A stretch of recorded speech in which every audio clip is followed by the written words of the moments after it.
Salut, bienvenue sur Banous. Banous est un podcast qui traite du marketing et de la communication digitale sans bullshit, même si le terme, on en convient, est super galvaudé.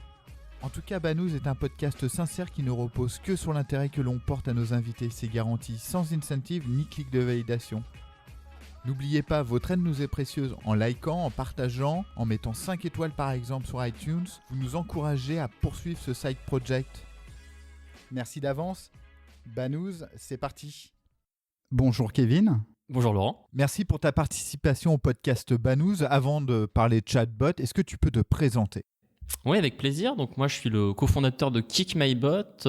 Donc on travaille aujourd'hui sur les technos chatbot et conversationnels depuis avril 2016, suite à la conférence F8 de Facebook, qui avait effectivement autorisé l'arrivée des chatbots sur Messenger.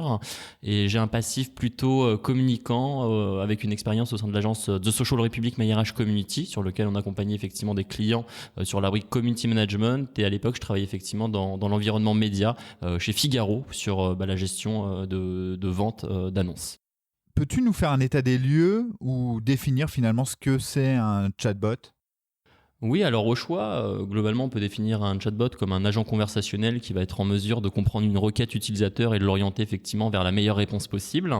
En termes d'overview sur le marché des chatbots, il y a plusieurs acteurs aujourd'hui qui vont effectivement adresser ce marché. On va avoir des agences plutôt classiques, donc qui n'ont pas réellement une brique techno, qui vont plutôt en général créer des chatbots un petit peu foire à question avec des arbres de décision, des chatbots qui sont très linéaires. D'un autre côté, tu vas avoir des plateformes en mode SaaS ou BaaS, bot as a service, qui permettent effectivement de développer facilement son chatbot, comme Wix.com peut le faire, par exemple si on fait le parallèle avec un site internet.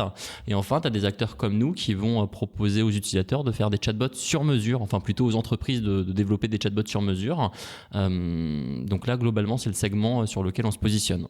Finalement, sur quelle techno repose le chatbot ? D'un point de vue techno, on va travailler beaucoup avec ce qu'on appelle des plateformes NLP, donc ça veut dire Natural Language Processing ou traitement automatique du langage naturel en anglais. Donc ce sont des plateformes en fait qui vont tendre à comprendre la complexité du langage humain. Donc dans ce cadre-là, aujourd'hui, il y a plusieurs plateformes NLP qui existent. Il y a une vraie guerre avec les géants du web. Il y a des plateformes qui appartiennent à Google, à Amazon, à Facebook. Donc en fait, ces plateformes NLP vont reposer sur des algorithmes de machine learning et donc d'apprentissage automatique. On est clairement sur de la recherche d'intention dans un texte afin de comprendre finalement le sens de la phrase de l'utilisateur. Une fois effectivement qu'on a défini l'intention, on va chercher ce qu'on appelle des entités nommées. Donc pour vulgariser, on a un de nos clients qui s'appelle Century 21, donc que tout le monde connaît sur la recherche de biens immobiliers à acheter ou à louer. Et l'objectif, lorsqu'on va recevoir une phrase d'un utilisateur qui est somme toute assez courante, bonjour Century 21, je recherche un appartement, je sais pas moi, de 400 000 euros à Melun avec 3 chambres et minimum 90 mètres carrés de surface. Globalement, notre machine va comprendre l'intention de l'utilisateur, donc on est sur une recherche de biens.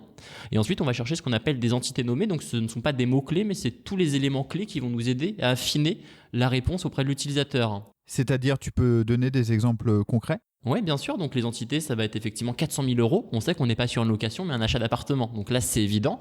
En parallèle, il a précisé sa ville, Melun. Ensuite, ses mètres carrés, 90 mètres carrés, son nombre de chambres, 3 chambres. Donc, à nous, effectivement, d'aller effectivement dans la base de données Century 21 pour afficher uniquement les biens immobiliers à Melun de 90 mètres carrés qui correspondent au budget de notre utilisateur. Un chatbot sans data, c'est impossible finalement. En fait, il y a plusieurs types de chatbots. Tu peux avoir des chatbots foire à questions. Donc là, effectivement, qui vont permettre, sans data, avec des données qui sont plutôt fixes, de répondre aux utilisateurs. Nous, ce qui nous intéresse et ce qui nous anime, c'est tout ce qui est l'algorithme de matching. Donc aujourd'hui, effectivement, plus on va avoir une profondeur de l'offre intéressante, et plus on va pouvoir s'amuser avec toutes ces données. Aujourd'hui, sur une quarantaine de projets de chatbots qu'on a menés, il y a seulement 2 chatbots sur lesquels on n'a pas fait de matching. Donc nous, aujourd'hui, on se positionne clairement sur le matching, soit d'offres d'emploi, soit d'offres de formation, de catalogue d'offres immobilières, mais également de catalogue e-commerce.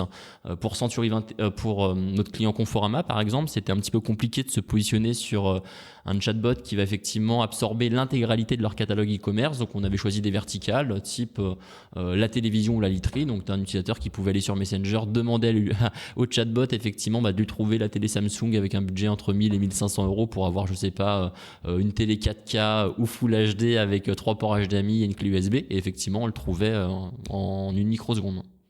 Tu as parlé de plateforme NLP. Y a-t-il d'autres technos pour développer son chatbot ? Oui, alors en complément du machine learning, on travaille également sur du deep learning, donc qui est effectivement une sous-famille du machine learning, pour proposer les solutions les plus efficientes possibles. C'est-à-dire que de temps en temps, on va s'affranchir des plateformes NLP qui ont des forces et des faiblesses, mais malheureusement, la plateforme NLP à tout faire, à l'état de l'art d'un point de vue techno, n'est pas possible. Par exemple, toute la gestion de la négation est très compliquée. C'est très compliqué pour une machine effectivement de comprendre que je ne veux pas un appartement à Melun de 90 mètres carrés avec 3 chambres, mais que je veux tout le reste. Donc là, on va s'affranchir effectivement de ces technos et on va travailler avec nos propres réseaux de neurones récurrents. D'ailleurs, il y a des cas d'usage qui sont extrêmement intéressants. Alexandre Galleux, qui est notre docteur en informatique, a développé un petit logiciel qui permet, grâce à des outils liés au deep learning, de faire de la compréhension de texte. Donc on va pouvoir, je ne sais pas, isoler 5 ou 6 pages d'un texte de Voltaire, par exemple. Et une fois qu'on l'a rentré dans la machine, on va poser une question au chatbot pour lui dire quel est le narrateur, quel est le personnage principal, est-ce que tu peux me dire exactement le nombre de caractères du texte. Et en fait, la machine va comprendre le sens de l'histoire et me dire effectivement, le narrateur de cette histoire est telle personne, il y a tant de caractères dans le texte, et effectivement, et ce texte se passe dans telle ville, à tel endroit. Et là, c'est assez intéressant. Donc, à l'état de l'art, on ne peut pas le faire encore aujourd'hui sur 200, 300, 400 pages, c'est évident.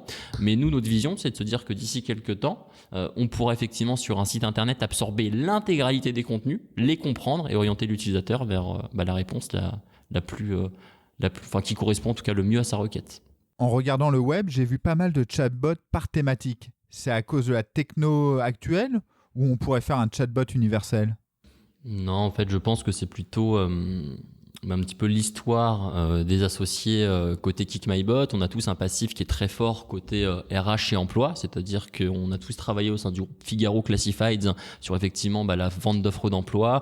Deux des associés de KickMyBot sont également cofondateurs et associés chez MyRH Community, qui est l'agence leader sur tous les sujets marque employeur et recrutement sur les réseaux sociaux. Et dans ce cadre-là, on avait déjà effectivement un carnet d'adresses pour adresser ses clients potentiels. Donc effectivement, on a été plus vite. Ensuite, nous, ce qui nous anime, c'est le matching. Donc, de se dire qu'effectivement, on fait du matching sur des offres d'emploi, un catalogue e-commerce ou de la formation, c'est le même job. On a la techno qui fonctionne. Donc, notre ambition, nous, c'est d'être leader sur les classifieds, donc le segment des classifieds, mais on peut bien évidemment adresser à tout type de problématiques. Donc, c'est pas un bridage techno, c'est un parti pris lié à votre histoire. En fait, c'est quand même toujours plus simple, c'est-à-dire que lorsqu'on développe un chatbot, on est spécialiste du voyage et on fait effectivement de la réservation de billets de train. Une fois qu'on l'a fait une fois, on a un historique des demandes récurrentes des utilisateurs, donc c'est plus simple d'en développer d'autres. Ça, c'est certain. En revanche, chaque client a ses problématiques, donc on doit toujours affiner ses modèles de recherche. Dans un domaine plus marketing, quel est l'intérêt pour une entreprise de mettre en place un chatbot sur un site retail, par exemple ? Je pense que la meilleure façon de répondre à cette question, c'est d'imager. Prenons un exemple.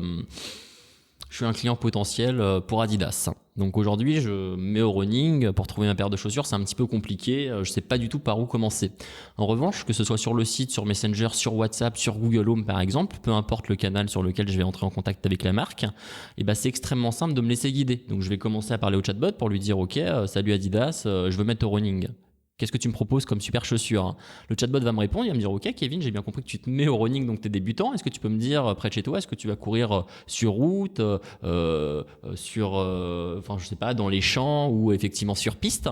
Donc là, effectivement, je vais répondre. Dans la foulée, on va me dire « Ok, est-ce que tu penses plutôt courir 50 km par semaine, 100, 200, 500 ?» Et en fonction de toutes ces informations, je vais me laisser guider et je vais avoir les résultats. Donc bien évidemment, à mes yeux, si aujourd'hui le marché des chatbots peine encore à décoller, c'est qu'on n'a pas clairement de gros acteurs qui se sont lancés. Je rencontrais le groupe Ludendo il y a quelques temps.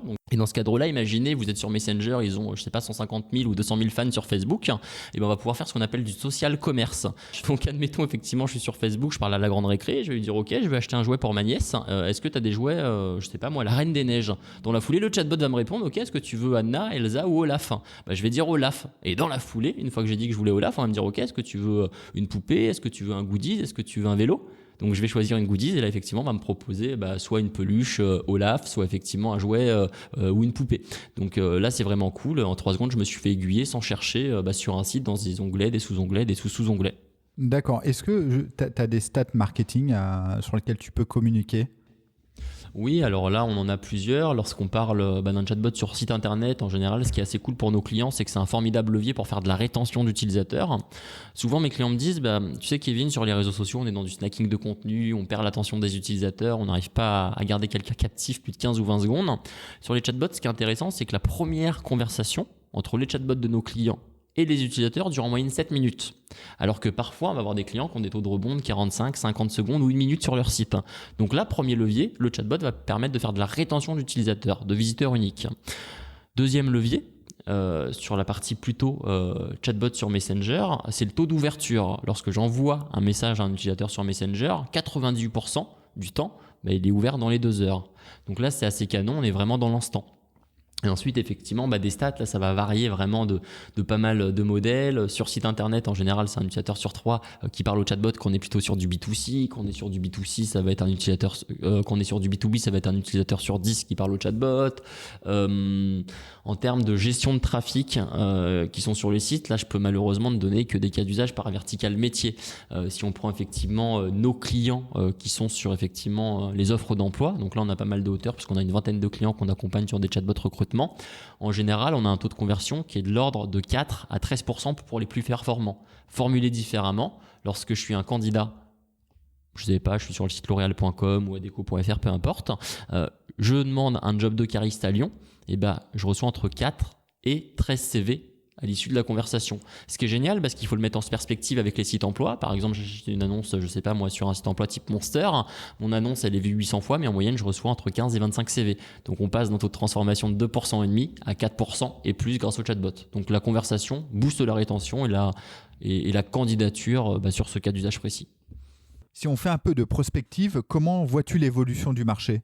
Alors nous, ce qui est intéressant, c'est que notre vision, on n'est pas en fait un acteur qui développe des chatbots, on est des experts du conversationnel. Donc nous, ce qui nous intéresse, c'est de comprendre l'utilisateur au travers de la voix et du texte, et ce, peu importe qu'il passe par un chatbot, par une interface connectée ou par effectivement un site internet. Nous, le constat qu'on fait, c'est qu'on surveille vraiment de très près ce qui se passe aux États-Unis. Aujourd'hui, une recherche sur 5 aux États-Unis sur Google est faite au travers de la voix. Donc ça paraît complètement dingue avec nos yeux français parce que c'est pas du tout des usages qui sont développés. Donc on se dit qu'effectivement le web va devenir de plus en plus conversationnel. Et pour nos clients, ce qui nous anime, c'est de se dire ok, peu importe que vous soyez un chatbot ou un site internet, en tout cas qui soit plus connecté, c'est de se dire que demain, j'aurai sur mon site internet forcément un moteur de recherche sur laquelle je poserai directement ma question. Il n'est pas acceptable pour un utilisateur de passer 10 ou 15 minutes parfois, que ce soit sur son intranet en interne ou sur un site internet externe type amélie.fr pour chercher mon information. Ce qu'on imagine en tout cas, c'est des sites qui sont de plus en plus conversationnels sur lesquels j'envoie ma requête et j'ai une réponse immédiate. Écoute, c'est super clair, merci beaucoup. Où est-ce qu'on peut te suivre ? Alors, on peut me suivre directement sur Twitter avec l'arrobase Kacolo, sur LinkedIn Kevin Colo, et je crois que c'est tout. C'est cool. Merci beaucoup, Kevin. Cet épisode est terminé. Merci beaucoup de l'avoir écouté. N'oubliez pas de nous suivre sur les différentes plateformes et les différents réseaux sociaux. Et si possible, de nous mettre un petit commentaire sur iTunes. On compte sur vous. À la prochaine.